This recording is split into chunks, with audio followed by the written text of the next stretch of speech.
everybody. Welcome back to another episode of Untraditional Industries. This is a series where we highlight exceptional people working in more traditional industries.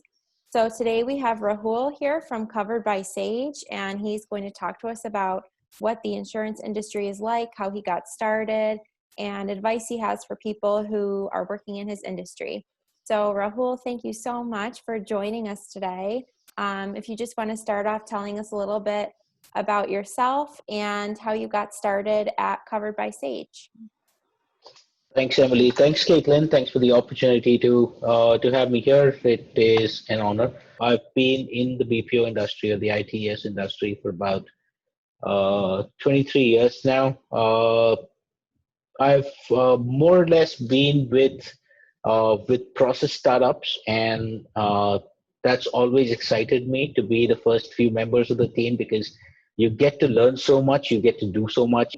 You have to get your hands dirty, right? So that's what's excited me always. And before Sage, I was doing a bit of my own HR tech, or running my own HR tech company, and had a stint with Amazon for about a year, managing their virtual call centers. And that's how Sage reached out to me that since you are managing virtual call centers, and we want to do that because that's how we want to be, infrastructure lean. Would you mind interviewing with us? And I was pretty excited on that because one, it's a startup. Second, there's nothing. We have to start from ground minus 10.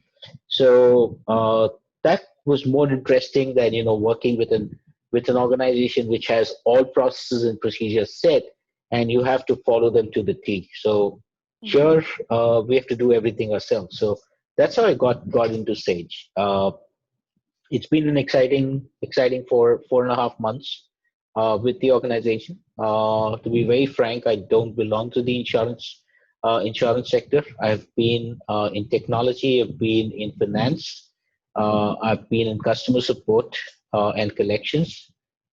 Insurance is very new to me, but what I've learned at Sage is probably what someone would have taken a decade to learn. So that's the amount of energy that the company has. Yeah. And how did you find the transition from owning your own company to then working at Amazon to now being back at a startup? I'm sure that was a big difference in environments. From owning my own company to going to Amazon, that was a choice that I made. To grow an organization, you need to have the right contacts, you need to have the right reach, and you need to have the right big pockets to grow it, right? So that was a plan of the strategy. And getting into Sage, the transition. So getting into Amazon was a transition which kind of seemed interesting at the start, knowing how big Amazon is, but then it got boring because everything is set. Right? You have to follow the processes, and very frankly, it's a great organization to work for. It's a great organization to be in. They're very employee centric. Nothing bad about them, but that's not the person that I am. I like action, and when Sage reached out, that was like more of a calling for me, and I grabbed it as it came. That's cool. It's very self-aware, and definitely like the more jobs you have, the more you realize what kind of environments work best for you. So it's good that you were able to find one that matched your passions. I know for me too, I really love that, just tenacity that you have at a startup company. And I think it really does provide you with so many unique opportunities. I think, for me, one of the things that's most important when you're looking at startups is really defining how you kind of, solve problems in the market. And I guess for you guys, like, what do you feel Covered by Sage kind of brings to the market that's unique? Sage is a fairly new or young organization, and Insurtech is one area which is underserved. So the key pain areas from an insurance carrier perspective are, there are a lot of carriers. There are big companies and there are small companies. Right? Big companies have huge pockets. They can splurge on advertisements. They can get known, noticed. Small companies cannot spend as much. But do everyone have a level playing platform to present themselves or to do their business? No, that is the first pain area that we wanted to solve. Give everyone a level playing field so that they have an equal opportunity, immaterial of the size, right? The second pain area was the automation. We spoke about technologies. The second pain area was automation. From an insurance agent's perspective, and as much as we like it, or as much as we want to accept it or not accept it, 80% or more than 80% of the business is being done through agents. And more than 90% of the work that agents do on a daily basis, that's manual. They are spending only about 10% of their time doing things that they need to do to increase their revenue. So we wanted to give more automations to them, automation to them, give more tools to them to make them more successful. The third, and that's not just a problem in the US, that's across the globe. Insurance is something that as a consumer I do not understand. You and I have the policy, but do we know what our policy covers? Do we know what the policy inclusions and exclusions are? What are the underlying factors that will make the policy defunct? Do we understand what are the laws and bylaws to make a claim, not make a claim? Do we know who the insurance company claims that money from if they're paying me for the claim? We don't know that. And that is a problem because insurance agents spend a lot of time trying to sell the policy and not explaining the policy, right? So as a consumer, are people making informed and educated decisions about buying policy, buying something which is a mandate by law, but which is one of the most essential items that I need to own or need to have? We're not making 99% of the people are not making an informed or educated decision about that. They're just buying the policy because it's a mandate, right? That is a very big problem in the industry, and that is something that Sage wants to solve with all the automations. We are giving that much more time to our insurance producers and agents to spend time on the phone with the insured to explain policy details. Yeah, and I love everything you said there. And I think, one of the things that a lot of people think about when you think about startups, like you're competing against these companies and they have these giant marketing budgets and they have these giant teams and all these resources and technology. But at the end of the day, when you look at companies who I think really pull away and become successful are those companies like you guys who, are offering customer-centric solutions and really do care and want to educate. So yeah, I mean, I know that that's something we're really passionate about here at Arbite. That's why we do videos like this. So it's really, really cool to hear somebody else out there who is passionate about that. So thank you for sharing that. People's sentiment has changed from just satisfaction and delight. It's no more satisfaction and delight. It's more about the experience from that first call, from that first touch point.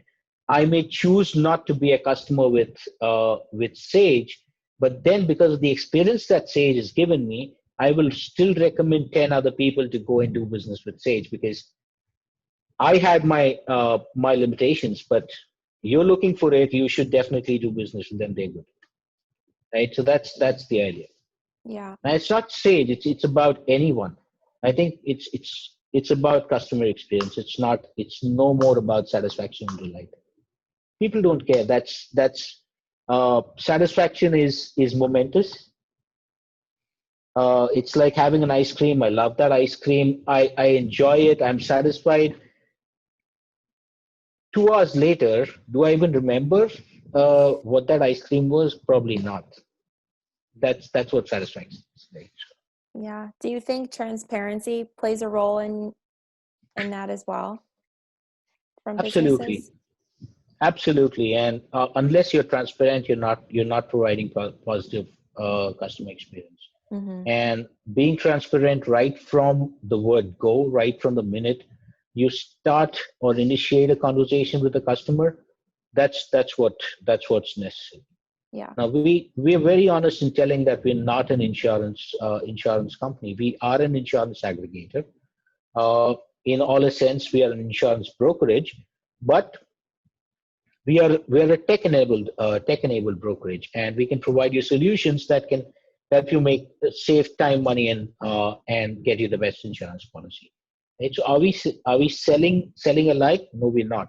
That is what we yearn to do.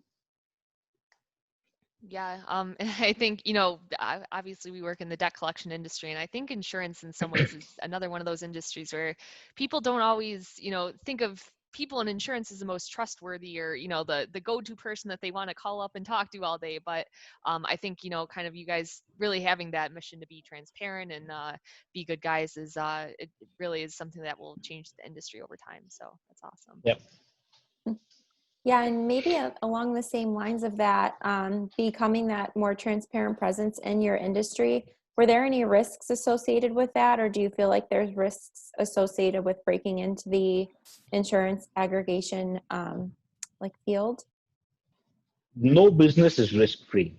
Uh, with all the laws and regulations that we have to keep everything in mind about what we're doing, how we're calling people, how we're touching, how we're connecting with them, what information we share, what information we don't.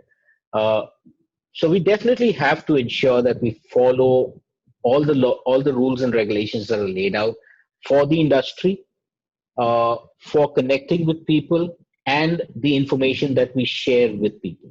Sending out the declaration pages, sending out the policy information, sending out a welcome email explaining them every little detail about the policy.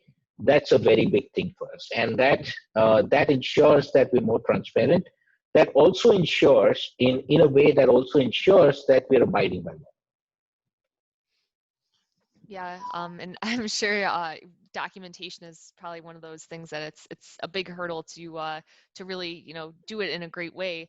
I guess for you, and I know that you've only been here for 4 months, so it's all kind of new but still. But I guess have you faced any, you know, really big challenges in your time there that you've either overcome or things have evolved at Sage for you? Uh, this 4 months seems like 4 years, very frankly, uh, because the work days have pretty much been about 18, 20 hours. That goes with any startup, and that goes with any new process setup, right? So this 4 months has really been like 4 years for me, and documentation challenges, there have been many. When you start something up, you started up with a certain thought in mind, right?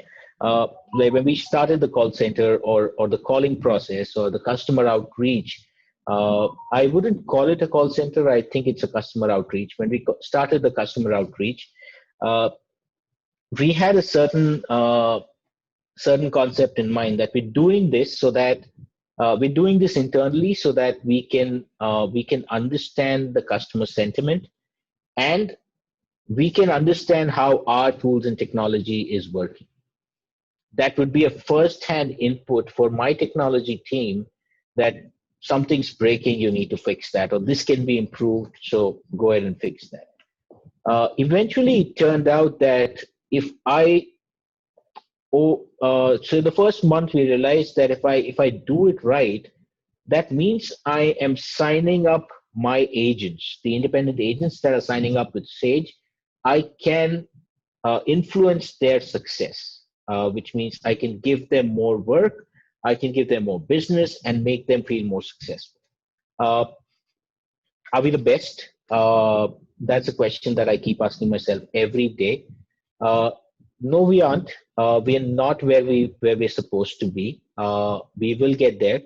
We will eventually get there, probably in a year. But after a year, if I ask that question to myself again, I will still have that answer of there is scope for improvement.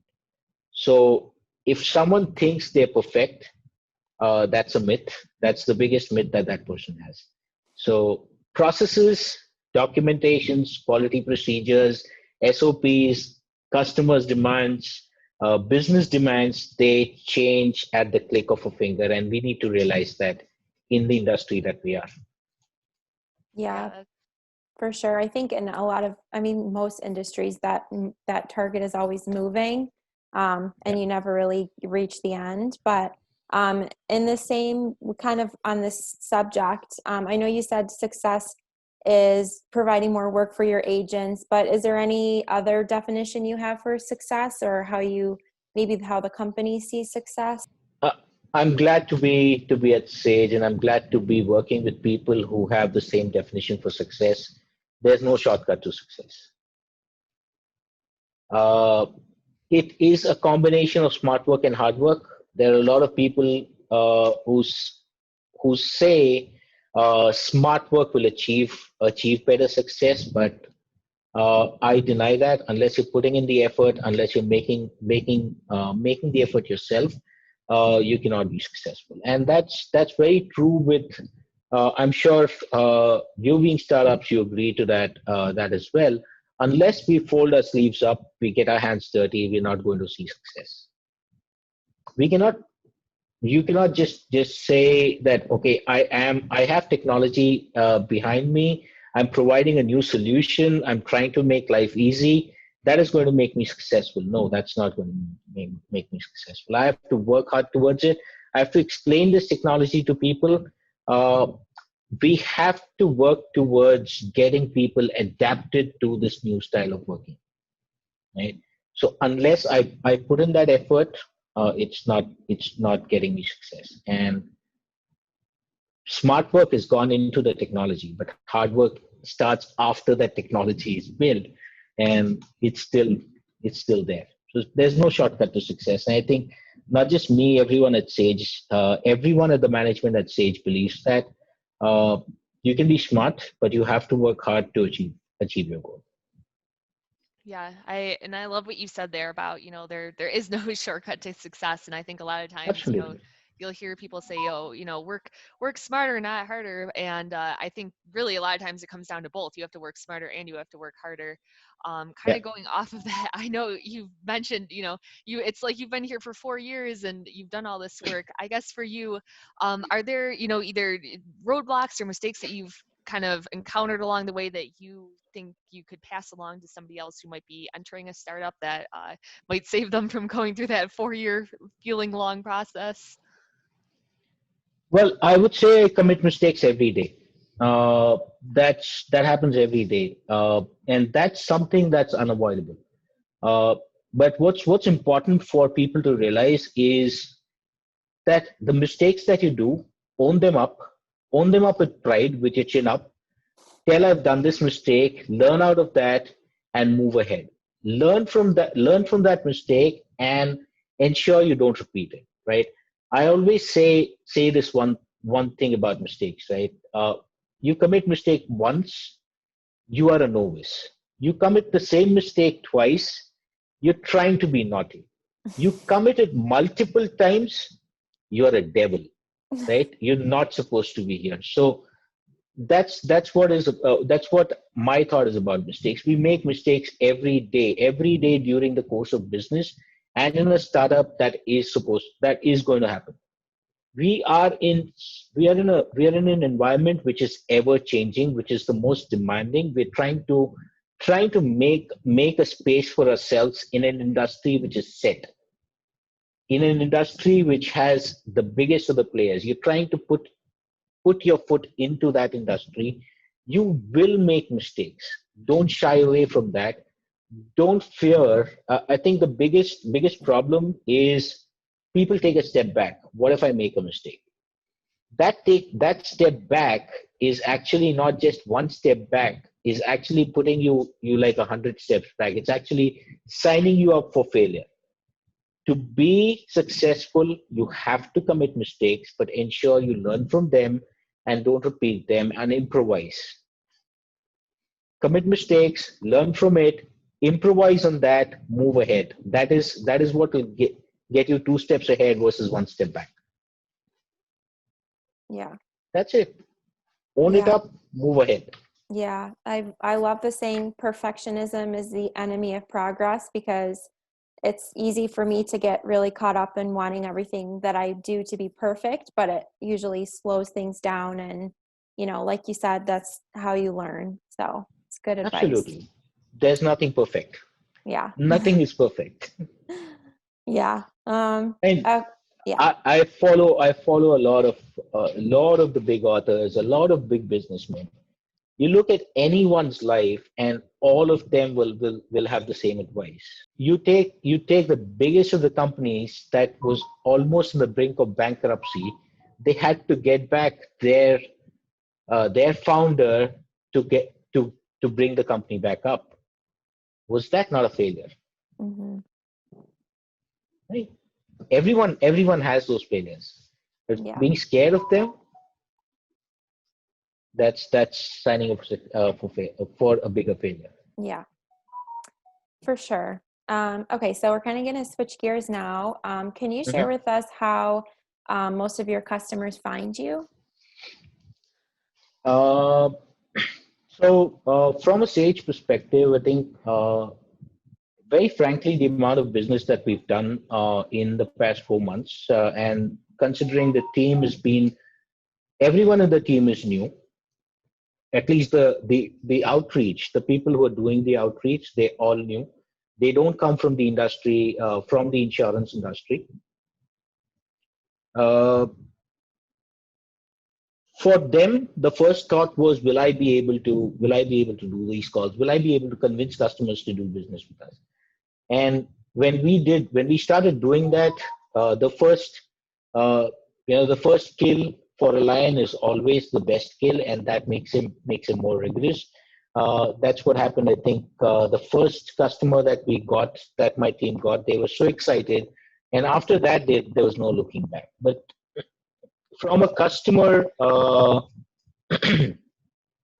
from a customer feedback standpoint, every customer that we've sold a policy to uh, has has had only one thing to say to us, that we didn't know we could compare.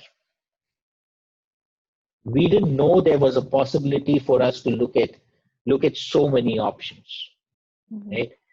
For you and me as a customer, if I'm doing self-service, I will go into a website, and I will go into 5 different websites, enter information manually, spend that much time, collect all that information, and then manually compare them. But does everyone have that time?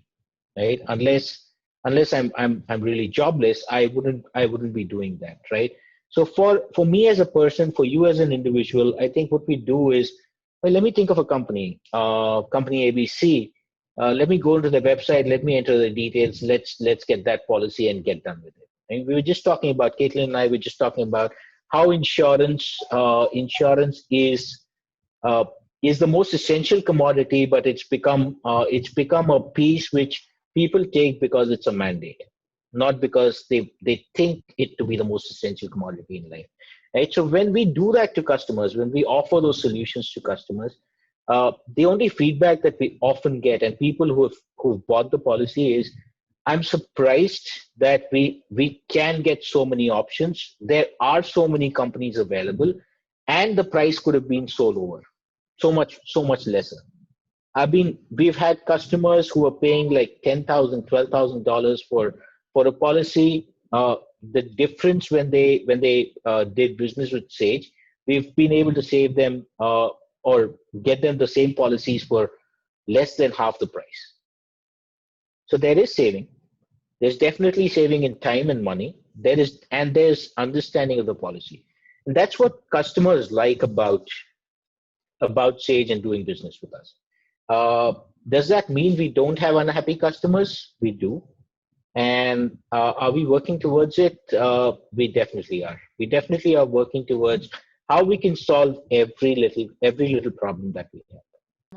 And Rahul, this will be our last question today. I know I personally feel like I have learned so much on this call. I feel amped up to go out and make things happen in our company after this. But I guess what would be, if you could give one piece of advice or one parting word of wisdom to, those people out there who maybe are thinking about getting into a startup, or they're thinking about starting their first business, I guess, what would you say to them? What would be your advice?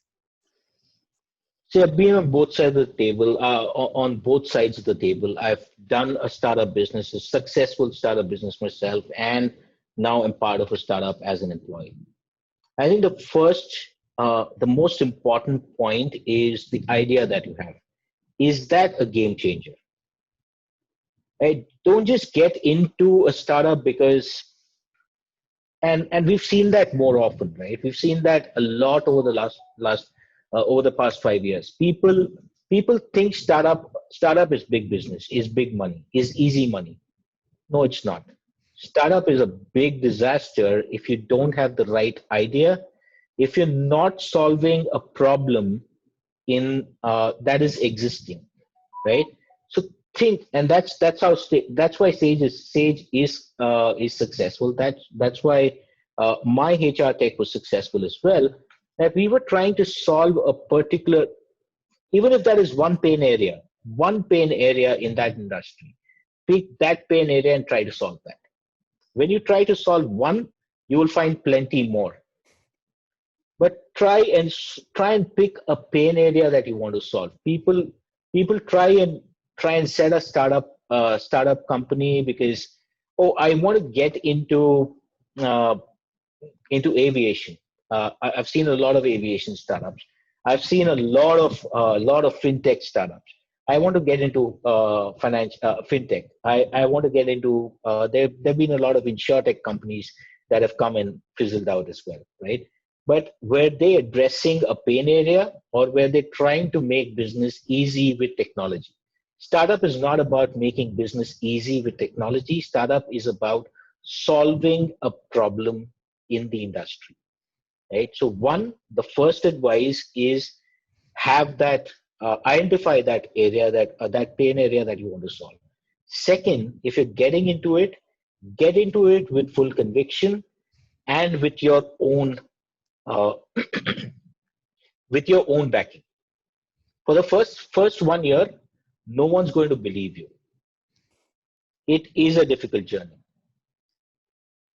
Except that your family is also not going to trust you and believe you. They think you're crazy. Be crazy. If you have conviction on that idea, be crazy about it. Go achieve it. Prove everyone wrong. And if you cannot prove people wrong, don't get here. Don't step into this world. And that is the only two things that I would say. Once you've crossed that, like we say about calls, right? If a call is crossed 30 seconds or 45 seconds, there's more likelihood for that customer to stay with us and talk to us. It's the same thing about startup. That 45-second rule is that 45 seconds is 1 year. If I am able to sustain myself for a year and build the technology around the problem, around solving a problem that I've identified, I am going to be successful. And being successful does not mean that I run it all the way through. If there are opportunities, if you cannot grow it, do not build it. Get out. That's what I did with my company. I could not grow it. The idea was good, but if I kept it to myself, that company would have been limited, right? I had to give away. That is also one thing about startups. If you're building something which is going to help people, learn to give up as well. Either bring in investors or give it away. Yeah. Kind of know when to hang up your hat and when it's not working anymore. Yep. Yeah. That's really good advice. I'm pumped up too. Think you should write a book next. Thanks, Emily. Working on it. There Good. is something that's gone in the shelf that's sitting there, and Sage is not giving me time for it, but I'm glad it's not. Good. That's awesome. All right. Do you have any more questions, Caitlin, or any more comments or thoughts before we wrap up? Those are all the questions that I had today, Rahul. I just have to say thank you so much. I think you gave us, our viewers, a couple $1 million worth of advice there on that last statement. It was so clever, so insightful. So again, thank you so much for joining us here today. We really appreciate it. Thanks, Caitlin. Thanks, Emily. Thanks for the opportunity, and it was great interacting with you. Abate is, and wish all success to Abate and the people there. Lots Thank of regards you. to everyone working at Abate. Thank you. And if anyone wants to get in touch with you, is there the best place they can reach you? Yeah, you can reach me on email. My office email ID, if you want to share that, I think most of you have that. You can reach out to me on office email ID. You can reach out to me on my phone number, which is 770-268-2703. That's perfectly fine as well. Awesome. Thank you again. We definitely learned a lot, and yeah, we appreciate your time. Thanks, Emily. Thanks, Caitlin. Have a good day ahead. Thanks, guys, for Thank you. watching. We'll see you next time.